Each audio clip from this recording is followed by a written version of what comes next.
गोरखपुर नाम का एक गांव हुआ करता था। उस गांव में ज्यादा लोग नहीं रहते थे। उस गांव में एक गर्भवती विधवा औरत रहती थी। उस औरत का नाम कमला था। कमला अपने घर में अकेली रहती थी। उसके पति की सारी जायदाद उसके नाम हो गई थी, पर सभी गांव वाले उस औरत को मनहूस औरत समझा करते थे और सभी उससे नफरत किया करते थे।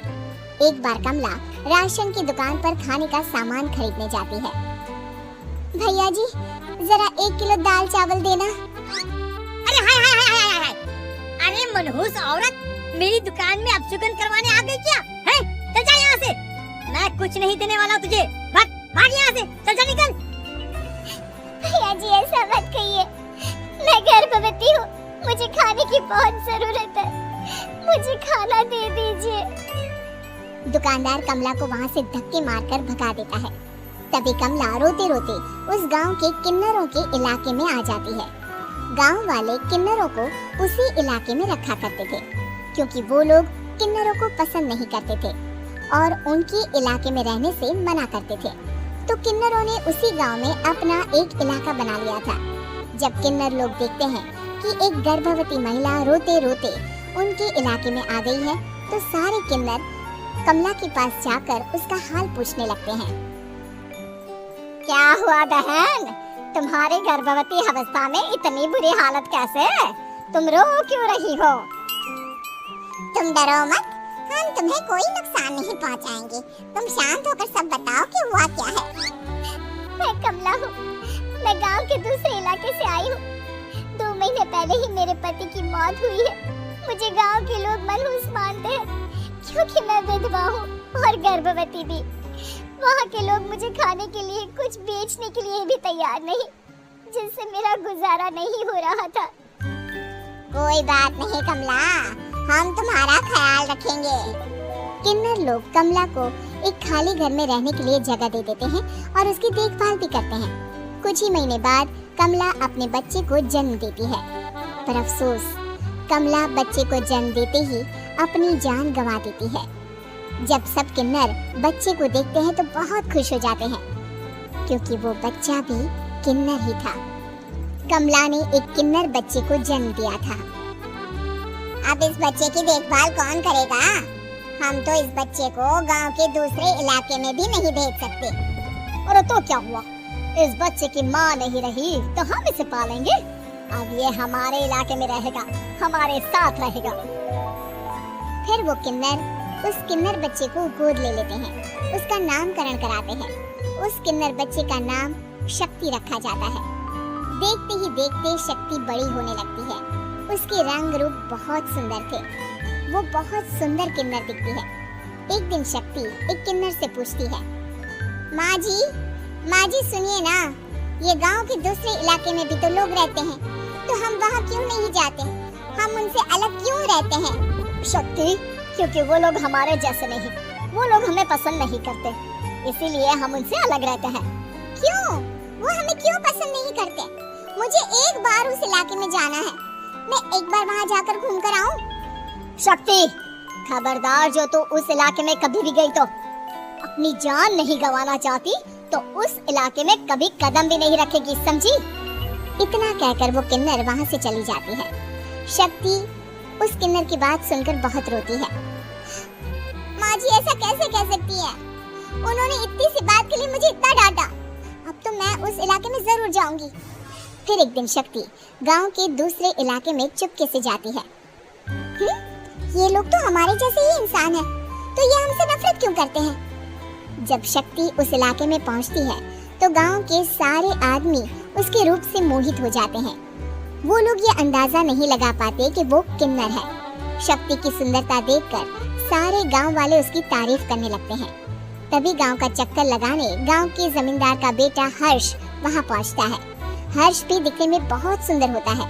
जब हर्ष ने शक्ति को देखा तो वो भी उससे मोहित हो गया, और जब शक्ति की नजर हर्ष पर पड़ी तो वो हर्ष को देखकर मोहित हो गई। आपको पहले कभी इस गांव में देखा नहीं। इस गांव में आप नए हैं क्या? जी नहीं, वो मैं बस। तभी शक्ति बोलते बोलते रुक जाती है और मन में सोचने लगती है, अगर मैंने इनको बता दिया कि मैं दूसरे इलाके से आई हूँ तो वो समझ जाएंगे कि मैं किन्नर हूँ। इस इसलिए मुझे इनसे झूठ ही बोलना पड़ेगा। शक्ति हर्ष को कहती है, जी हाँ, मैं इस गांव में नई आई हूँ, यहाँ अकेली रहती हूँ। वैसे आप कौन है? आप भी इसी गांव में रहते हैं? जी हाँ, मैं इस गांव के जमींदार का बेटा हूँ। आपको किसी भी चीज की जरूरत पड़े तो आप मुझे बता देना, मुझे अच्छा लगेगा। ऐसे ही शक्ति और हर्ष एक दूसरे से रोज मिलने लगते। वो दोनों अपने प्यार का इजहार करने एक दूसरे से मिलने जाते हैं। तभी शक्ति का पीछा करते करते एक किन्नर वहाँ आ जाती है। शक्ति, मैं तुमसे बहुत प्यार करता हूँ। मैं तुमसे शादी करना चाहता हूँ। क्या तुम मुझसे शादी करोगी? हाँ हर्ष, मैं तुमसे शादी करूंगी, पर मैं तुमको अपने बारे में एक सच्चाई बताना चाहती हूँ जो मैंने तुमसे छुपा कर रखी है। तभी उनके बीच में ही वो किन्नर आ जाती है। शक्ति, तेरी हिम्मत कैसे हुई ऐसा करने की? वो किन्नर शक्ति को खींचकर गांव के जमींदार के पास ले जाती है। हर्ष भी वहां शक्ति को बचाने के लिए पहुंच जाता है। जमींदार शक्ति और हर्ष के प्यार के बारे में सुनकर गुस्से में आ जाता है और शक्ति को गांव के बाहर निकालने की सजा देता है। शक्ति ये बात सहन नहीं कर पाती और कुएं में कूदकर अपनी जान दे देती है। जमींदार हर्ष की शादी गांव की एक लड़की से करवा देता है, पर हर्ष इस शादी से खुश नहीं होता। शक्ति अपना बदला लेने के लिए मरने के बाद किन्नर चुड़ैल बन जाती है। अब मैं इन गाँव वालों को नहीं छोड़ूंगी, अब इनसे मैं अपने प्यार का बदला लूंगी। किन्नर चुड़ैल गांव वालों को परेशान करना शुरू कर देती है।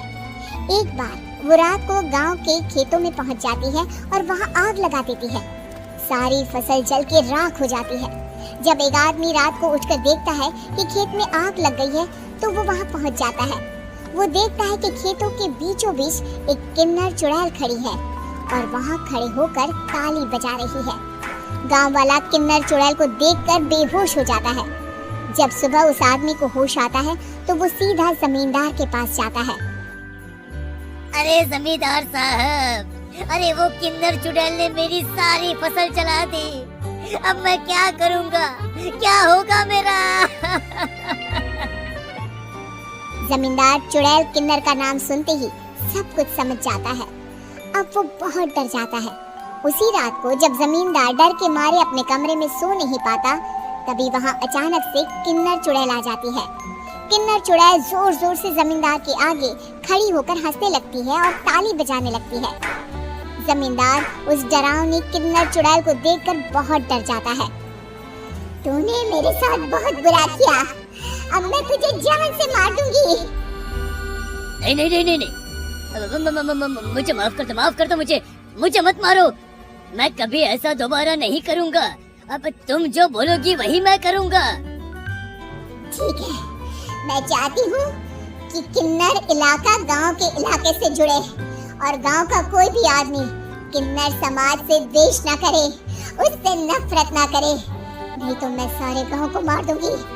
और तुम गांव में एक नया कानून बनाओ कि अगर किसी ने भी किन्नर समाज को हानि पहुंचाने की कोशिश भी करी या इनसे भेदभाव करने की भी कोशिश करी तो उनको कड़ी से कड़ी सजा मिलेगी। हाँ, मैं ऐसा ही करूँगा। तुम जो बोलोगी वो मैं करूँगा, पर मुझे जाने दो प्लीज। तब वो किन्नर चुड़ैल वहाँ से चली जाती है। गांव का जमींदार किन्नर चुड़ैल का कहा मानते हुए दोनों इलाकों को एक कर देता है और नया कानून भी लागू कर देता है। तब से वहाँ किन्नर समाज और बाकी गांव वाले शांतिपूर्वक रहने लगते हैं।